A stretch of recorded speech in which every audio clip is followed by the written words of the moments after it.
Yes, so an EMS call will be on the UB campus at the Ellicott Complex. It'll be in the Richmond lot. UB police want you to wait and move on. So there was a tragic loss of life that occurred in a University of Buffalo parking lot on October 14th of last year.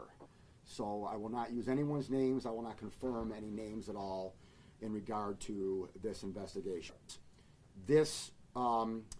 This matter went into the grand jury, and as we all know, a grand jury is a secret proceeding. Any evidence that is given to the grand jury, I am prohibited from talking about. So I cannot talk about any witnesses that went in the grand jury. I cannot talk about any evidence that went in the grand jury. I cannot articulate anything that came out of a grand jury at all.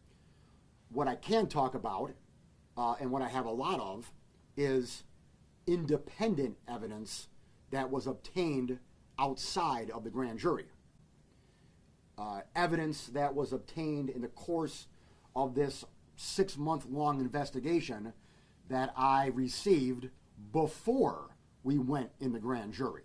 So all that evidence is fair game. So the 5 guys who were together, 3 of them were Buff State students at the time, to include the victim.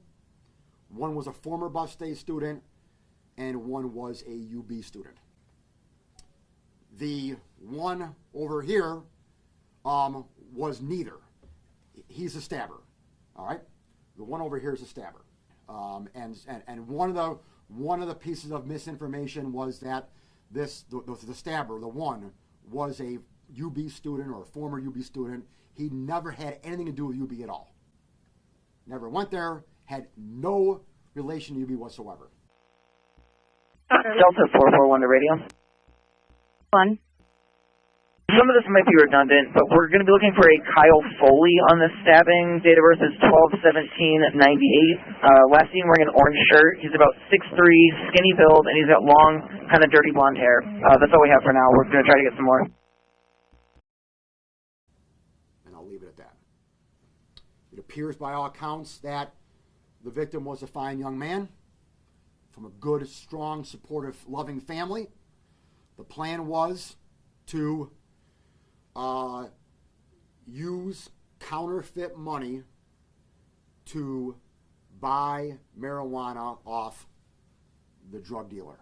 We're going to meet in the UB parking lot on UB campus near the dorms. That was a set-up meeting point for the buy of the marijuana. Went and walked over by himself to the dealer's car and got in the car with the dealer. The other 4 guys now are kind of hanging out. Actually, 2 of the 4 guys actually goes in the dorm at UB there to get some food, and the other 2 are just kind of hanging out waiting, and then the 2 get food and come back and join the other 2. So now all 4 of them are together, kind of waiting now for the deal to go down in the car.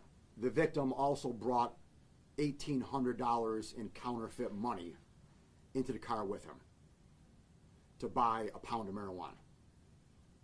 When he gets in the car, something went awry. I don't know, we don't know definitively what happened. I can speculate that the dealer recognized it was counterfeit money. And then a fight broke out in the car. And he pulled out his knife and he stabbed the dealer / stabber, who I guess is also a victim. Initially got in his car, left, and then came back a short while later. The reason why he came back was he was missing his phone. One of the 5 guys stole his phone and ended up destroying his phone. So he left, then he came back to look for his phone, didn't find it, and then left. The counterfeit money was left in the car of the dealer, and he took off in his car with the counterfeit money and presumably the marijuana. we've never recovered the marijuana. We have recovered the counterfeit money. We had to piece together what happened. When I'm accused of being incompetent by the victim's family and their friends, I find that offensive. The evidence clearly showed that this was a justifiable stabbing under New York law.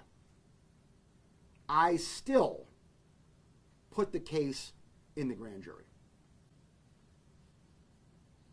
for not only transparency, but just to show that, you know what, one person, i.e. me, is not going to make this decision solely.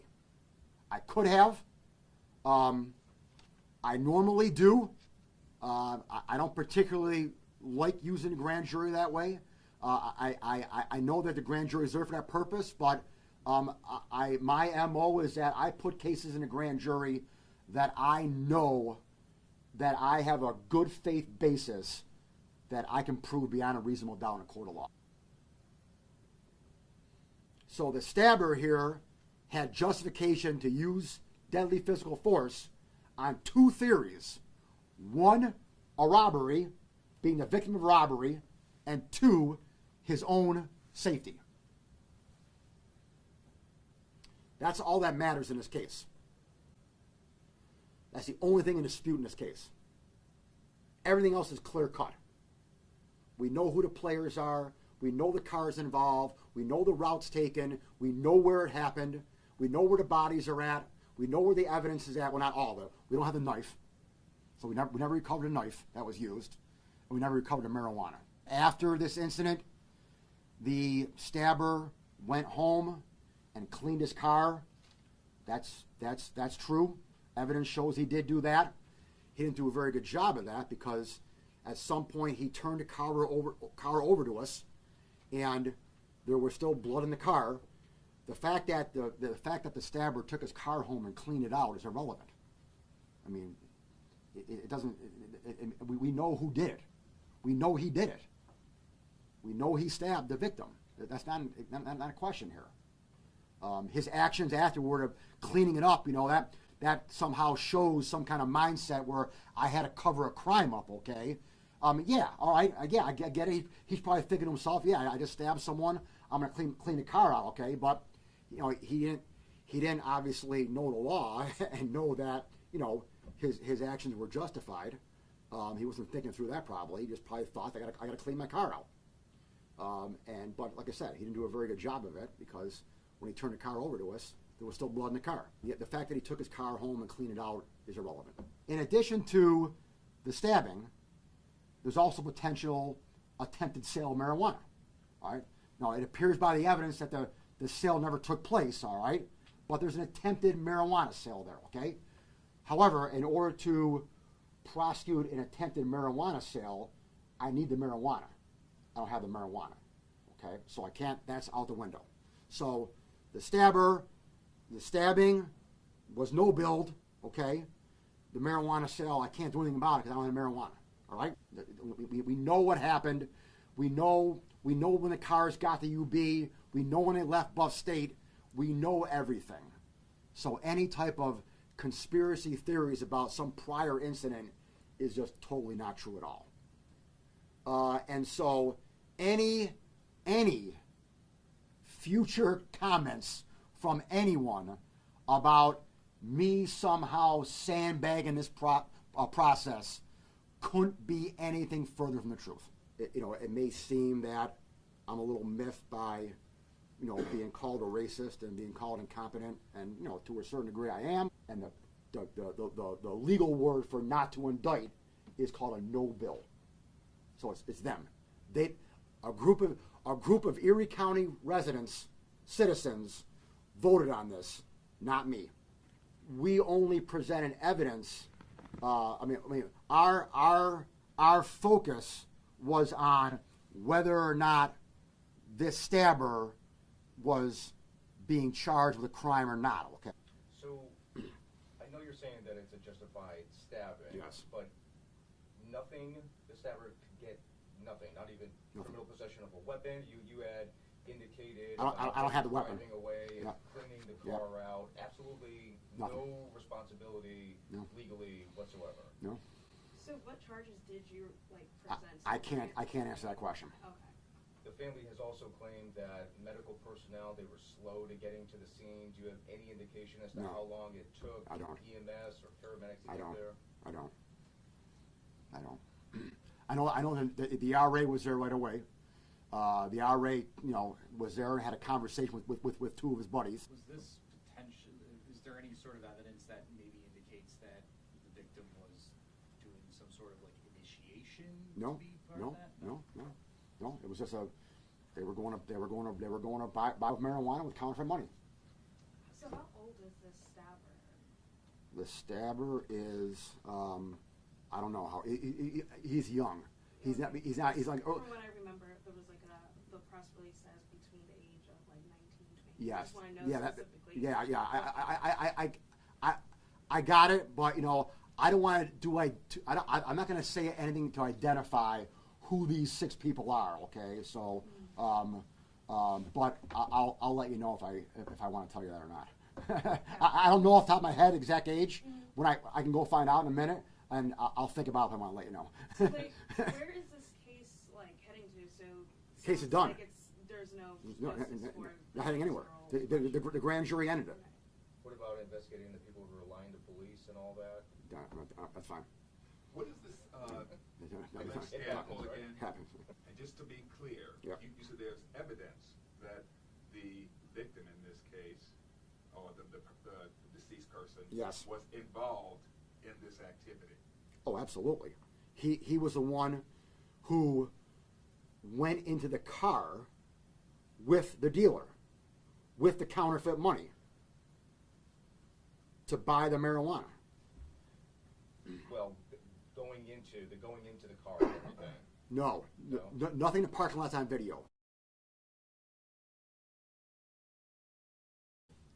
We have video evidence from UB that shows the one car with the one guy by himself come to UB as well. If I delay talking about what happened in the grand jury, then I'm going to be accused of trying to hide something. Delta 441 to radio. 1. Some of this might be redundant, but we're going to be looking for a Kyle Foley on this stabbing. Date of birth is 12/17/98. Last seen wearing an orange shirt. He's about 6'3", skinny build, and he's got long, kind of dirty blonde hair. That's all we have for now. We're going to try to get some more. I had to cover a crime up, okay? It appears by all accounts that the victim was a fine young man from a good, strong, supportive, loving family.